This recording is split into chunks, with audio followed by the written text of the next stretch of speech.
Good Tuesday morning, and thank you for joining us here on KARE 11 News Now. I'm Jason Hackett.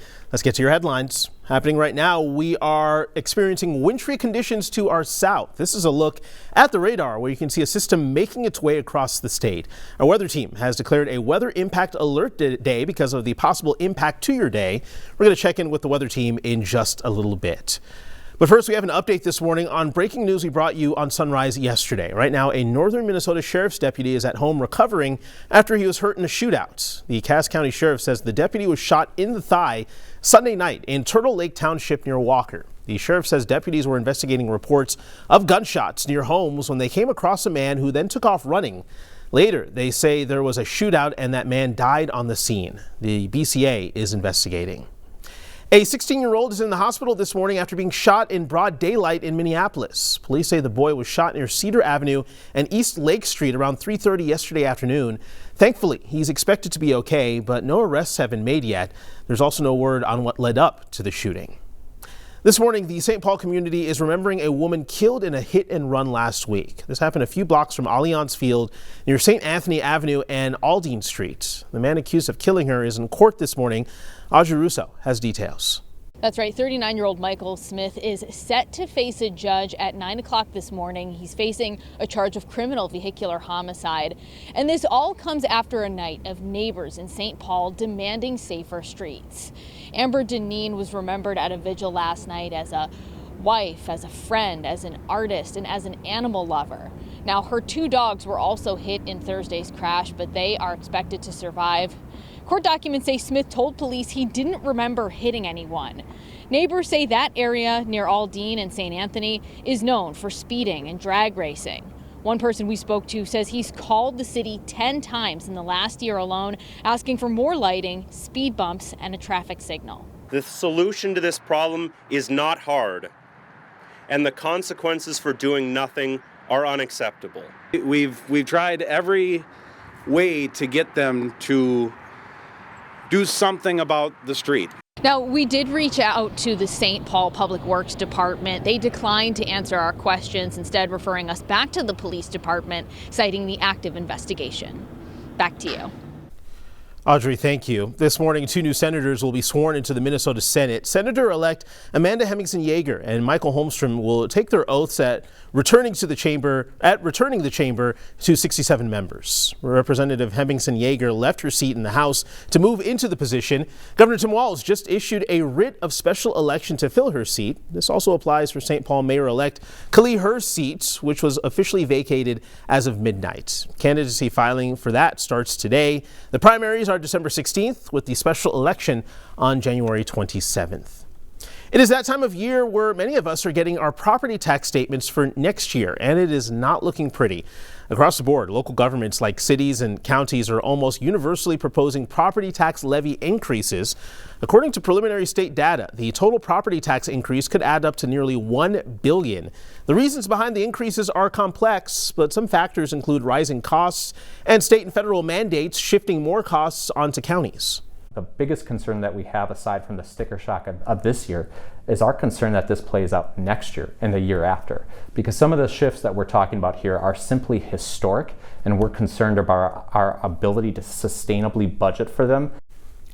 So according to state data, every county in Minnesota is proposing a property tax levy increase, with more than a dozen proposing double-digit increases.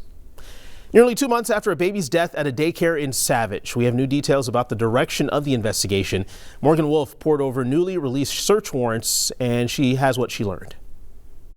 5 days before his first birthday, a little boy died after he was found unresponsive at his daycare, Rocking Horse Ranch, according to officials. The Savage Police Department filed a search warrant detailing 2 other incidents leading up to his death involving another infant, a girl, and they all involve the same employee. The first and second incidents involved the baby girl who did survive. The search warrant states the employee reported the first infant crying, then throwing up a, quote, blood-like substance. She cleaned up the baby and put her back in the crib. Then the search warrant says the employee stated that the baby was turning white-purple and wasn't breathing. She patted her as if she were burping her and tried waking her up. Then she vomited again and the employee called 911. The second time it happened, her parents came and picked her up. The third incident involved the infant that died. According to the search warrant, the employee says another caregiver fed the baby and placed him in his crib for a nap. Eventually, the employee in question told investigators that she checked on him and laid him back down for his nap and patted his bottom for 5 minutes. But later that day, the warrant states that the employee reported hearing the boy cry, asking another caregiver to check on him. That's when the other caregiver found the baby unresponsive with apparent blood-like substance on his mattress. The daycare filed a lawsuit against the police department to obtain records of the investigation. In their court documents, they say that the other caregiver who found the infant unresponsive was sitting closer to the sleeping area and never heard him crying, as the other employee did. The lawsuit documents say the discovery provided thus far indicates that licensing officials believe both infants suffered physical abuse. Well, next year, health insurer UCare will shut down and transfer its insurance plans to Medica. According to the new agreement, the 300,000 Minnesotans enrolled in UCare's 2026 Medicaid individual and family plans will keep getting their services uninterrupted. This comes just after UCare said it's terminating Medicare Advantage contracts. The state still has to approve this deal. A look from Washington, D.C. this morning, where House lawmakers are expected to vote this afternoon to force the release of the Justice Department's files on the Jeffrey Epstein investigation. This vote comes after Speaker Johnson and President Trump resisted calls to do so for months, saying it was unnecessary because of other ongoing investigations. The president, though, has now reversed course, calling on Republicans to vote for today's measure. And lawmakers will hear from Epstein survivors who plan to be on Capitol Hill to sway lawmakers. NBC's Alice Barr has all the details from Washington. Hi there. Releasing the Epstein files was a campaign promise from President Trump and something members of his base have continued to press for. With a vote now finally coming to the House floor, there's expected to be a swell of support. Today, a highly anticipated vote in the House set to compel the Justice Department to release its files on notorious sex offender Jeffrey Epstein. We have nothing to do with Epstein. After resisting the move for months, President Trump now urging Republicans to vote for the bill and saying he would sign it. They can do whatever they want. We'll give them everything. Sure, I would.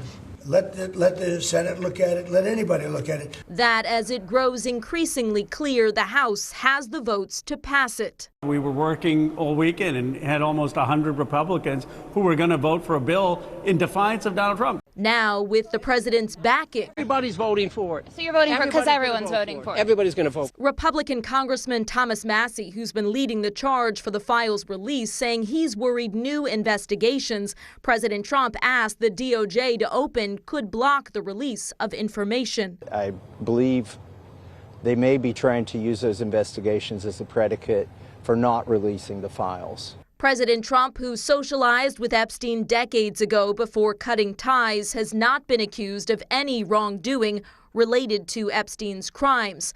Survivors of the years of abuse coming forward to press for transparency, rallying today at the Capitol. Knowing how popular this is with the American people, that a tremendous amount of pressure placed on the government means things happen. Hoping for a major step on the long road to accountability.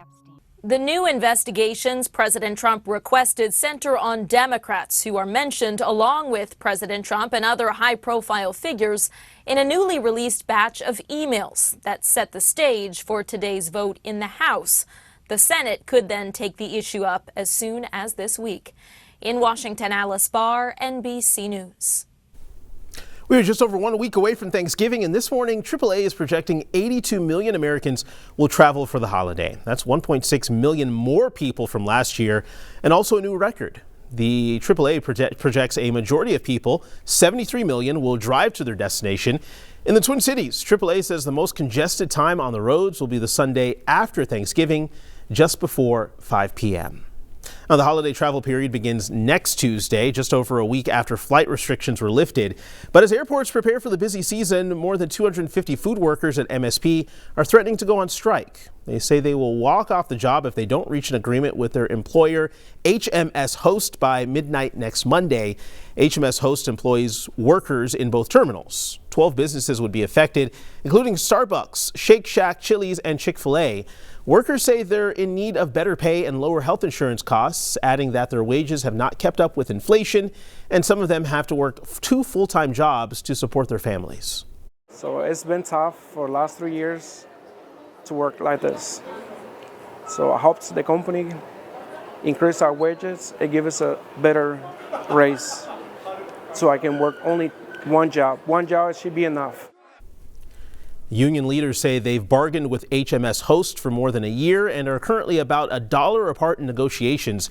We reached out to both MSP and HMS Host, but we have not heard back. This morning, the U.S. Postal Service says it's planning on increasing shipping rates soon. So starting on June 18th, you'll see a 5% hike for Priority Mail Express and a nearly 8% increase for Ground Advantage. USPS says it doesn't get tax dollars for operating expenses, so it relies on postage sales. If you'd like to cut down and harvest your own Christmas tree, you're in luck. The Superior National Forest permit site is now live. It costs $5 for a permit, and there are millions of spruce, fir, and pine trees to bring home. White pine and cedar are not allowed to be harvested. We have more details on the links page of KARE11.com. Stick with us. More news and weather coming up after the break.